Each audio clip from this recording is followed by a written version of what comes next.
Hello there guys, welcome back to Younes Talks Football, welcome back to a brand new video. I hope all of you are doing well today for video number 2 of 2 as we uploaded earlier on, and I'll leave a link for you guys right here for you to go and check it out, where we discuss quite a few things, including Conor Gallagher and his situation at Chelsea, a few other things touched on Caicedo.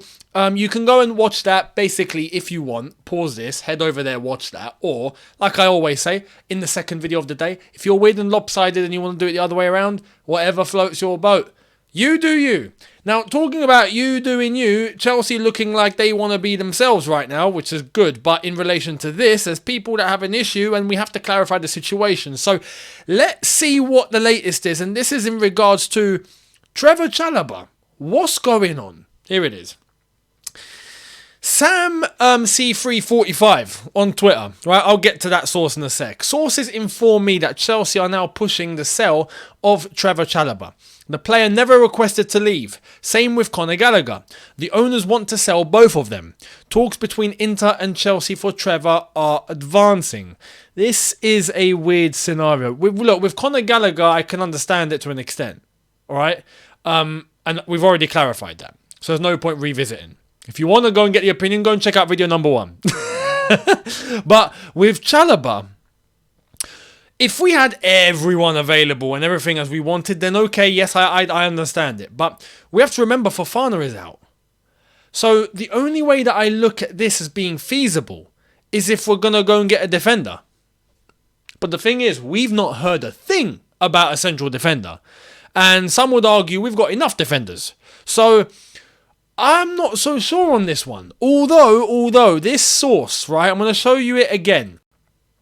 Sam C345, he's the one, right? Look, it says admin for United Stand, and that's football. So he works for Mark Goldbridge, basically. He is, I think, a Man United fan as well. So there's that. But he is the one that gets the lineups leaked to all of us before Chelsea do, or before it's revealed by the actual by the club. It's him that gets the lineups out. We always hear 15, 30, 45 minutes before, oh, this player's starting. And how do we know that? Because he tells us. It's this page that always gives us the early info. Now, how does he get this information? Word on the street, right? Word on the street is that this person is actually close to none other than Chalobah himself, right? They know each other, apparently. I say apparently. Allegedly, all the possibility words that you want to try and find, right? Apparently, allegedly, go and get a thesaurus. Go and find the other words. I don't have the time. But basically, apparently the link is directly with Chalobah. So now I hear him saying this, I have to look at it and go, this could be legit. It's unbelievable, but legit. You know, so I don't really understand the dynamic on this one. Because imagine if we did get rid of Chalobah, right? We sold Chalobah. Fofana's injured for God knows. When he comes back, we don't even know, right? Simple as that. It's probably definitely going to be after this coming season is already completed. So there's that. So what do? Who's playing right centre-back? Thiago Silva. Okay, cool. Something happens to Thiago Silva. Who's playing right centre-back? In a back four. This is the thing. Unless we're getting a defender. Now, if this is going to happen, I hope Chelsea have been operating silently and have got a deal done for another defender. Right? Simple as that. Now, for anyone saying, no, but Levi Cole can stick in there, but he's a left centre-back.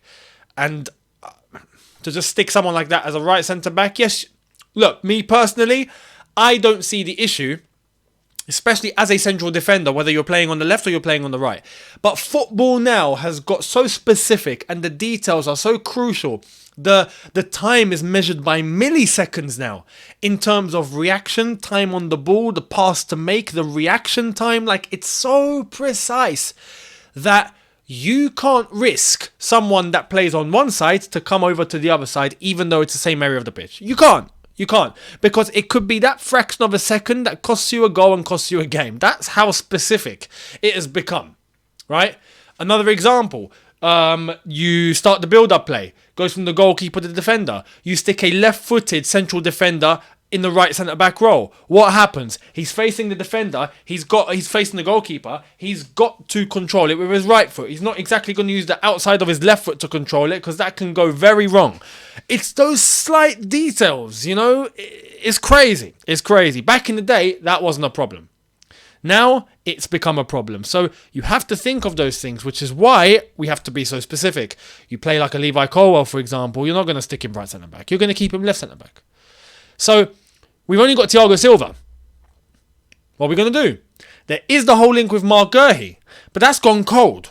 We don't quite know what's going on there. So, have we actually got something done? That's the only way I would see this being feasible and Trevoh Chalobah being allowed to leave, is if we actually have something in the pipeline. If not, look, with Fofana out for as long as he is, keep Chalobah. Just keep him. I don't see the reason why we need to get rid. I really don't. But normally I dismiss this, but from where this information has come from, we know there is a direct link between that source and the player. So, we'll see. Let me know your thoughts down below in relation to Trevoh Chalobah, and how do you see this unfolding? Bizarre. Now, talking about Conor Gallagher and continuing what we spoke about earlier on very briefly, here's some news from Fabrizio. West Ham's bid was something like £39 million plus add-ons. After talking with Pochettino, the answer was a no. Chelsea want more money, around 50 million. This references back to my point earlier on. If Pochettino was so adamant, no, I must keep this player, right? Chelsea would be like, okay, he's not for sale. And that works with everyone except Brighton. So, you know, we don't need to worry. If we were to say he's not for sale, he's not for sale. West Ham would turn away, Tottenham would turn away. But the fact that Chelsea have gone, no, okay, 50 million, and Poch is cool with that, tells me that, yes, Chelsea are just sticking a high value on, and we'll wait for the bidding war. We'll wait to see what West Ham do, and we'll wait to see what Tottenham do, because both want the player. In terms of midfield, we'll see what happens going forward. But I think we'll be okay. In terms of depth, people are more concerned about the depth than they are about actually keeping the player. And I understand that. That's fine. I honestly think in terms of depth, we will be okay. Let's wait and see, though, because you never know, do you? Chelsea Football Club these days, anything can happen. But let's wait and see. Let me know your thoughts down below in relation to the value of Conor Gallagher. And, yeah, do you think he'll leave? Do you think he'll stay? Let me know. Now, talking about one possible target at Chelsea that we did reference a couple of days ago, and then earlier on, in video number 1, we spoke about Mohamed Kudus. Well, that previous name has shown up again. Who is it? This guy. Michael Olise is another concrete Chelsea target. There is a lot of talk about a £35 million buyout clause. My understanding is that such a clause existed when Olise joined Palace from Reading in 2021, but has since been removed. So, there we are. We have to... And this was mentioned at the time of the bid, because there was a clause being mentioned, and I even mentioned it. And then apparently what we were actually looking to offer was slightly higher than what the initial clause was. But it makes sense if the clause is no longer active, you know, and we have to go a little bit higher. But 35 to the rumoured number was 40, not the end of the world. Again, I go back to what I said earlier on. What are we going to do? It's going to be one or the other. It's not going to be both. It's not going to be both. So who should we go for? I can see the Ghanaian contingency in the comments are buzzing to see a possible move for Kudus to Chelsea, because apparently there's a massive Chelsea following in Ghana, and I'm not surprised because of the legacy of none other than Michael Essien. Of course, it's like going to the Ivory Coast and telling them, who's your favourite Premier League team? They're not going to say flipping Man City. Now, what? Actually, they could.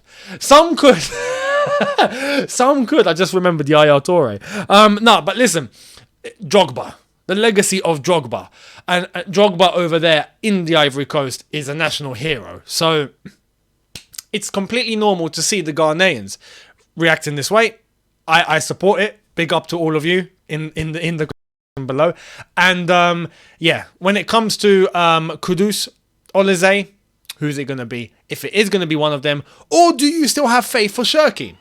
Because like I said, I believe it's going to be one of the three, although that whole Shirky thing has gone cold. So let me know down below what you think. Now, another previous name. You see, I have to agree with what some people are saying, right? It is annoying when you start to see names pop up and you start hearing all the buzzwords. And it's not just us. I'm seeing other fellow YouTubers of other clubs all saying the same thing about their clubs, all the buzzwords. I've heard it from Arsenal fans, I've heard it from United fans, look, I've heard it from Lee Gunner, I've heard it from Goldbridge, I've heard it from Expressions, I've heard it from a few others, right?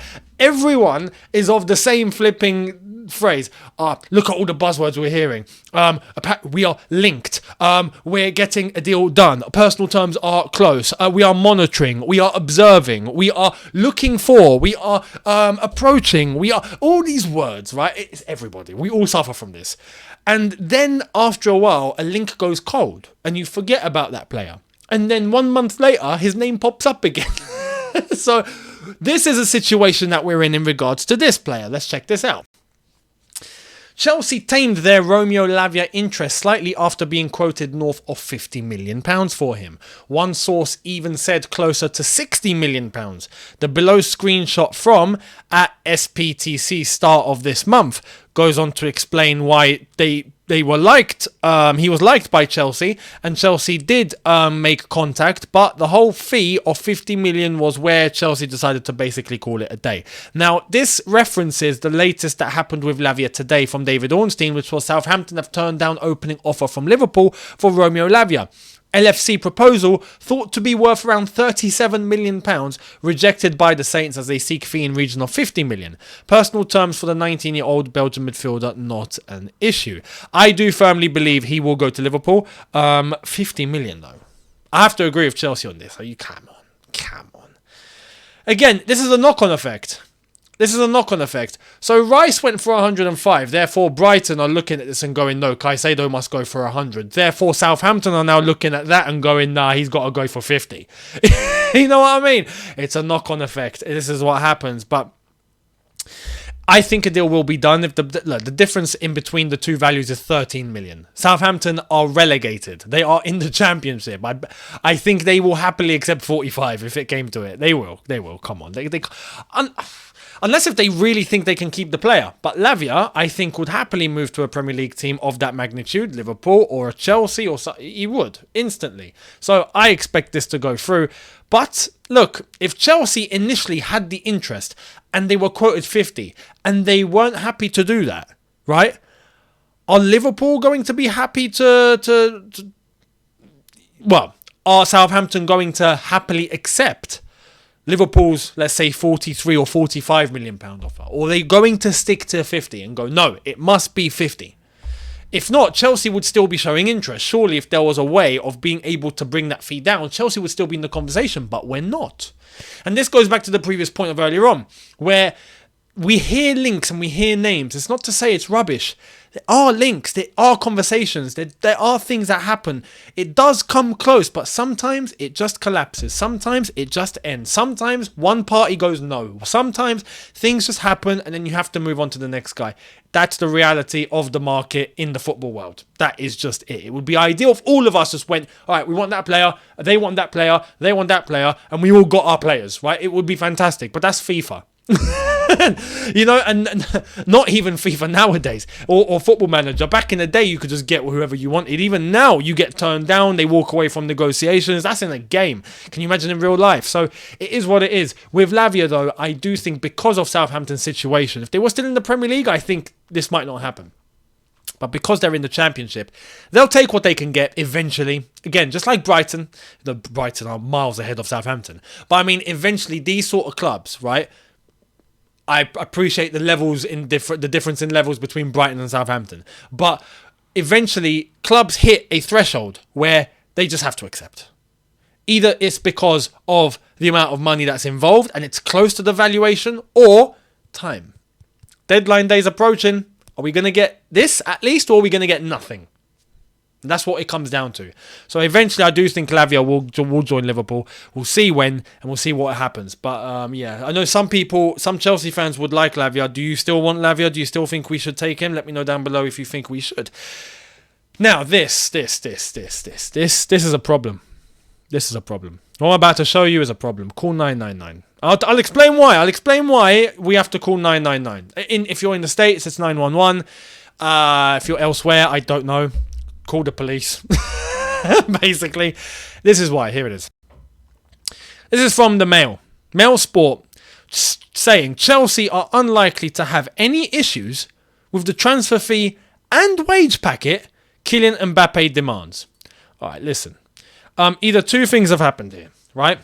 Either one, someone at the Mail got very lazy and went, yo, I'm going to create a headline in 10 seconds.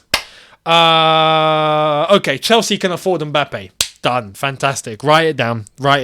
And there we are. Publish it. Chelsea can afford Mbappé, right? Either that's happened, or two, we go to my suggestion from before I showed you, which was to call the cops, is he's hit the guys, whoever made this up, his office needs to be investigated. Like I said on Twitter earlier on, needs to be investigated for narcotics. Yeah, it needs to be raided and inspected, and I'm sure we will find some crazy substances in that office, because I don't know how this is legit. I don't know how this has been written. I don't know why this is even a thing.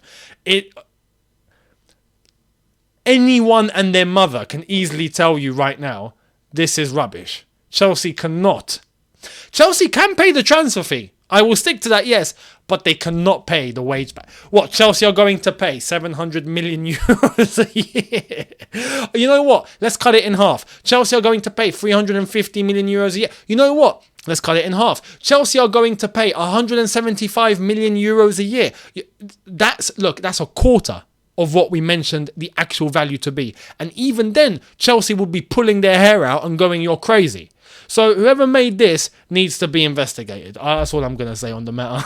Now, talking about Mbappé, is it happening in the same way that I initially anticipated it?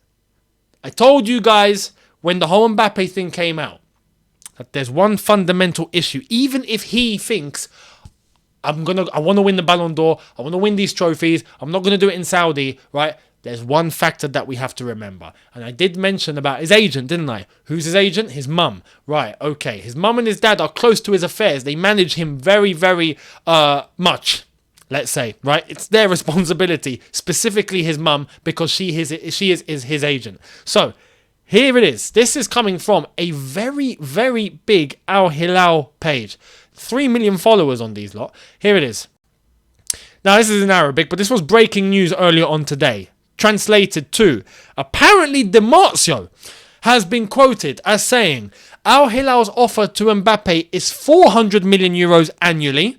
And can I just take a break on that very quickly? Yes, that is legit. The rest is going to be made up, I think, like we've already mentioned on this channel. The rest is going to be made up with things like image rights, commercial activity. The whole package is 700 million a year. But his actual salary at Al Hilal, base salary, without anything else, is 400 million euros. So, yes, we continue. His family is ready to accept this offer. Mbappé is still considering the offer. There you are. What'd I say? This is it. Of course they're going to say yes. Of course they're going to say yes. But it's down to the player now. The thing is, though, if it was a normal player with a normal agent, it can be a thing where the player in his own head goes, okay, no, I'm not going to listen to my agent this time, right? He clearly just wants me to go and get the money. But Mbappe's got to listen to his mum. I wouldn't put it past, and I will stick to this for as long as this saga goes on. I will be shocked if he turns down Al Hilal. I will be shocked. I will be so surprised. Even in the context of it could just be for 1 year. And then he goes to Real Madrid, he gets his dream move anyway. It's a win-win. But, yeah. Does he have the problem of the stigma of, I went to Saudi? You know, is that a problem? For 700 million euros a year, I don't think that's any problem, mate. People can talk. If it was me, right, and I had this sort of offer, even if it's 400 million euros a year, listen, people can say anything they want about me. I'll see you in Saudi. I'll catch you over there, right? You can come and hate me over there. Listen, it's just ridiculous offer. It's a ridiculous offer. Of course, his family are ready to accept, but now it's down to the player. Is he going to listen to his mum and his dad? Or is he going to get into his own head and turn it all down? let's wait and see. Let's wait and see. I'm very curious to see where this is going to go. So let me know your thoughts down below in relation to how you think this is all going to go. And to wrap up, news from Manchester United. Are they about to get a striker? And it's not Harry Kane. Understands terms of Manchester United agreement with Rasmus Hojlund and his camp on personal terms are now clear. 5-year deal, 2028. Told contract will include option for further year. Man United will bid this week, but for the right fee. Not entertaining 90 to 100 million euro games. Listen, I'm with United on this. The way these clubs are just sticking these fees on these players is getting ridiculous. But listen, at the same time, when you're seeing Mbappé with these flipping numbers, of course everyone's going to get inflated. This is the direction. This is the game. So, don't hate the player, hate the game. The only thing, though, the player sometimes can take it a bit too far. Brighton. So, here's the thing. With these lot, I have to take a little side note. Every time I see Hojlund's name, I think B-Tech Haaland. I'm sorry. I'm sorry. It is what it is. It's true. But don't tell me you haven't thought the same thing. You're lying if you're saying you didn't think the same thing. When you saw this guy's name first pop up, you thought, oh my God, second-hand Haaland. You did. Or second-rate Haaland. Or B-Tech Haaland. Or whatever you want to call it. But you did think it, didn't you? Don't lie. Every time I see his name, I think the same. I think, yeah, he's a striker. He's got blonde hair. And his name sounds almost the same. But he's not as good, and he's not as high value, and he's basically, the carbon copy. No, not even carbon copy. He's that, that dodgy fake version. But look, I don't want to say that in respect to the player. Of course, it's a joke. The player himself is actually a decent striker on the eye. But in terms of his stats and what he's been able to do so far, does he warrant this sort of fee? Probably not. So Man United are correct in trying to bring that fee down. But Man United do need a striker, and the profile of player seems like it would fit with Manchester United. So in the end, it could be a very good deal. Because now teams are looking at profiles, and do these profiles fit with what they want to play, how they're looking to play, what the manager's trying to do, the system, the shape, the philosophy, the way. And with Hojlund, if he comes to Man United, by the way, I'm going to get so mixed up between Haaland and Hojlund. It's going to be crazy. Anyway, I genuinely think he could work. He could work. But do you think he will if he were to join Man United? Or if you're not a Man United fan, do you think, nah, this isn't a threat, he'll go there and flop? Let me know down below your opinions on Hojlund, and I will see all of you tomorrow for a couple of new ones. So thank you all very much. Tomorrow, just on a small caveat, there will be 2 videos. But Chelsea kick off against Newcastle at 1:15 in the morning. So you're going to be getting the first video of the day on Thursday during the day as my match review. So just to let you know. Anyway, thank you all so much for watching. Do not forget, if you are new already and you haven't done so already, hit that subscribe button. Hit that notification bell to be notified once I've uploaded.